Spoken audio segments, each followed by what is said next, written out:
여러분, 혹시 이런 생각 해보신 적 있으세요? 내 스마트폰, 이거 진짜 안전한 걸까?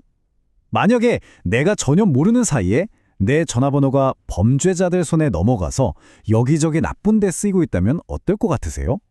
오늘 바로 그 보이지 않는 위협의 실체를 한번 제대로 파헤쳐 보겠습니다. 혹시 부모님께서 야, 요즘 문자가 왜 이렇게 안 오냐? 이런 말씀 하신 적 없으세요? 아니면 우리 아이 스마트워치에 갑자기 웬 낯선 알림이 뜬다거나 하는 일은요? 이게요, 그냥 뭐 기계가 오래돼서 그런가 하고 넘길 일이 아닐 수도 있다는 겁니다. 어쩌면 우리 가족의 가장 약한 고리를 노린 어떤 범죄의 신호일 수도 있거든요. 자, 그럼 첫 번째 섹션입니다. 사라진 문자의 비밀.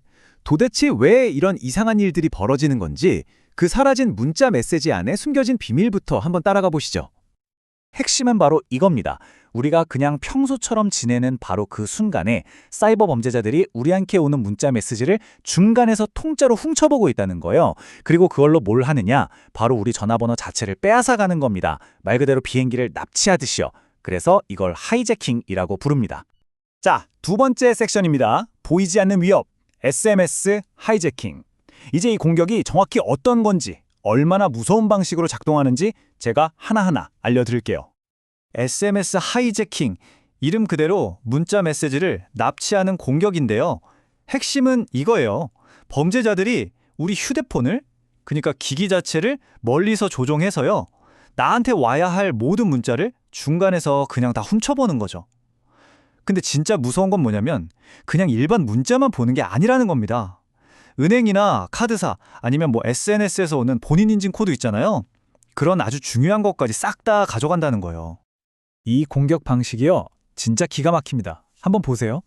첫 번째 단계, 범죄자들이 일부 기기 제조업체랑 아예 짜고 치는 거예요. 그래서 제품을 만들 때부터 백도어, 그러니까 자기들만 아는 비밀 뒷문을 몰래 심어 넣습니다. 두 번째, 이 문제의 기기들이 예를 들면 저가형 피처폰이나 스마트워치 같은 것들이죠. 이런 게 아무것도 모르는 사용자들한테 팔리는 겁니다. 그럼 이제 공격 준비는 끝난 거예요. 세 번째, 범죄자들은 이 뒷문을 통해서 원격으로 딱 접속해서 그 기기의 유심칩으로 오는 모든 문자를 중간에서 가로채는 거죠. 마지막으로 이렇게 훔친 인증번호로 온갖 나쁜 짓을 다 하는 겁니다. 그럼 이런 공격의 주된 타겟은 누구일까요? 정말 안타깝게도 바로 우리 부모님 세대, 어르신들이나 아직 어린아이들입니다. 왜냐하면 이런 저사양 기기를 쓸 확률이 높고 또 문자가 좀 안 온다고 해서 이거 해킹 당했나? 이렇게 생각하기보다는 에이, 기계가 고장났나 보다 하고 그냥 넘어가기 쉽잖아요. 범죄자들이 바로 그 점을 아주 영악하게 노리는 거죠. 자, 세 번째 섹션입니다. 범죄자들의 암시장. 아니, 근데 범죄자들은 왜 이렇게까지 복잡하게 실제 사람들이 쓰는 번호를 훔치려고 하는 걸까요? 그 이유가 바로 이 암시장에 있습니다. 이 번호들이 그들만의 세상에서 어떻게 거래되고 있는지 그 생태계를 한번 살짝 들여다보겠습니다. 여기 표를 보시면 그 이유가 아주 명확하게 보입니다. 자, 왼쪽을 보세요. 이건 기존의 범죄자들이 쓰던 방식, 그러니까 그냥 가짜로 만든 번호예요. 이런 건 사용 이력이 없으니까 기업 보안팀에서 금방 이거 이상한데? 하고 차단하기가 쉬웠어요. 그런데 오른쪽, 우리가 지금 얘기하고 있는 SMS 하이제킹으로 훔친 번호는 차원이 다릅니다. 이건 진짜 사람이 몇 년 동안 통화도 하고 문자도 주고받고 그런 평범한 일상 기록이 그대로 남아있잖아요. 그러니까 보안 시스템이 보기에는 이게 범죄에 쓰이는 번호인지 그냥 평범한 사람이 쓰는 번호인지 구별하는 게 거의 불가능에 가까운 거예요. 진짜 완벽한 위장인 셈이죠. 그리고 이 숫자, 와, 이건 정말 충격적입니다. 99.91%. 이게 뭐냐면요, 이렇게 범죄에 사용된 번호들의 거의 전부가 국내 3대 통신사에서 개통된, 그러니까 우리 주변에 있는 바로 그 평범한 번호들이었다는 겁니다. 이 말은 즉 범죄자들이 우리랑 똑같은 가면을 쓰고 활동하고 있다는 뜻이죠. 그래서 이런 번호들이 암시장에서 뭐라고 불리냐면 유령 번호라고 불려요. 왜냐하면 전국 여기저기에 분포해 있고 평균 2년 이상 꾸준히 사용된 이력도 있고 심지어 실제 주인의 통화 같은 일상 활동 기록까지 다 남아있거든요. 그야말로 사이버 범죄를 저지르기 위한 완벽한 위장 신분증이 되어버리는 겁니다. 이게요, 어느 날 갑자기 툭 튀어나온 공격이 아니에요. 이 타임라인을 보시면 암시장에서 2025년 초반에는 이 SMS 하이제킹에 대한 얘기가 거의 없었어요. 그런데 5월쯤부터 슬슬 늘어나기 시작하더니 연말이 되니까 그냥 폭발적으로 늘어납니다. 이게 왜 그렇겠어요? 기업들의 보안 기술은 계속 발전하니까 범죄자들도 그걸 뚫기 위해서 더 진짜 같은, 즉 실제 사용자의 번호가 절실하게 필요해진 거죠. 수요가 폭발하니까 이런 공급, 즉 공격도 늘어나는 겁니다. 네 번째 섹션입니다. 기업과 사용자가 입는 피해. 그럼 이렇게 교묘하고 집요한 공격이 실제로 우리 사회에 얼마나 큰 피해를 주고 있는지 지금부터는 구체적인 숫자로 한번 보여드리겠습니다. 아마 상상 이상일 겁니다. 8만. 이게 무슨 숫자냐면요. 단 하나의 범죄 조직이 훔쳐낸 전화번호 개수입니다. 8만 개요.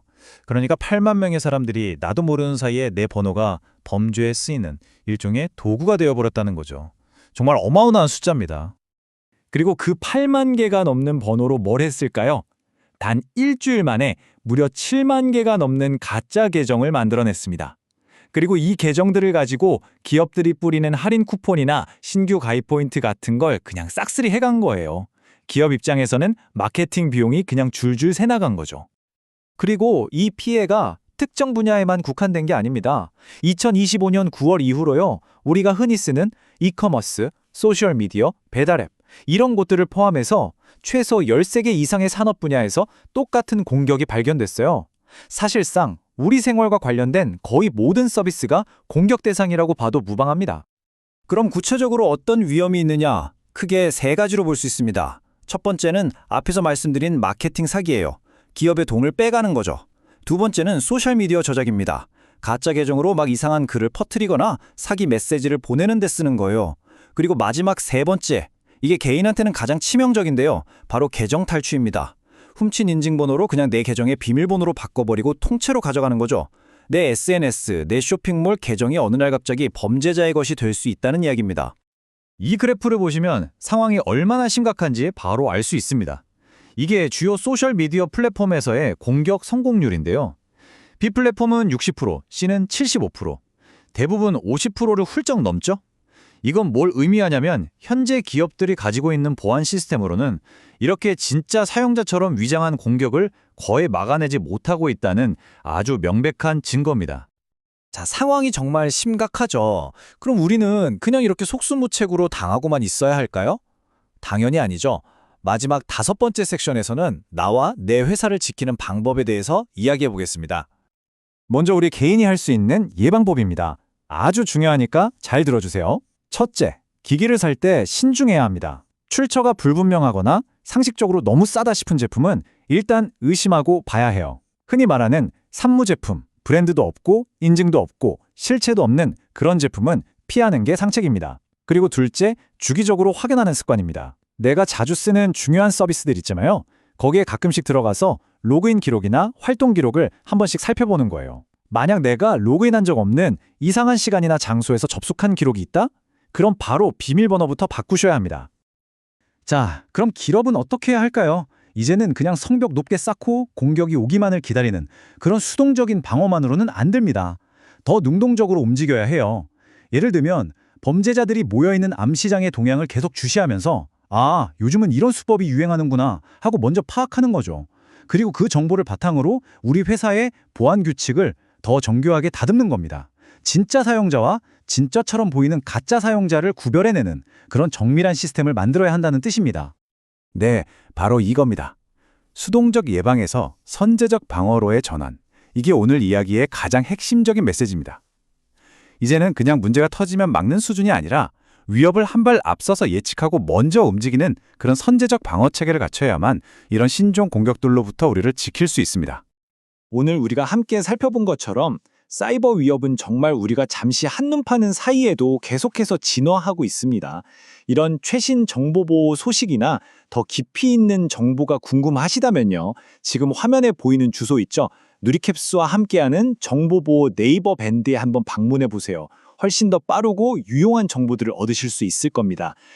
오늘 제가 준비한 이야기는 여기까지입니다. 들어주셔서 감사합니다.